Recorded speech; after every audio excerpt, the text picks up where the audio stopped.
Welcome to the last breakfast. Please enjoy the video. You start by confirming device model and OS version so you know where controls live. This saves time. Once done, unlock admin access and quit apps using the hotspot because active clients can block changes. Now open Settings, go to Network and Internet or Connections, and tap Hotspot and Tethering or Mobile Hotspot. This is where the switch lives. You're ready for the first actionable step. Identify the hotspot toggle and any secondary menus labeled Configure or Advanced. You now locate the hotspot toggle and flip it off to stop new devices from joining. This immediately closes the network.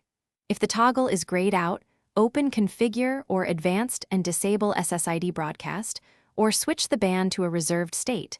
This forces clients offline and frees the toggle.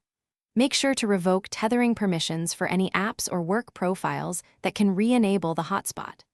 Once done, double-check that no devices remain connected by viewing the client list. You finish by confirming the hotspot shows off and the client list is empty. That ensures mobile data is no longer shared. If the toggle remains unresponsive, restart your device to clear temporary locks or conflicts, because rebooting often restores control. Make sure to disable any battery or data saver modes that might auto-manage tethering. If issues persist, reset network settings. This clears Wi-Fi, Bluetooth, and hotspot configs but solves stubborn problems. One tip: remove VPNs or security apps that may block hotspot controls. Thanks for watching. If this was helpful, leave a like and consider subscribing. See you next time.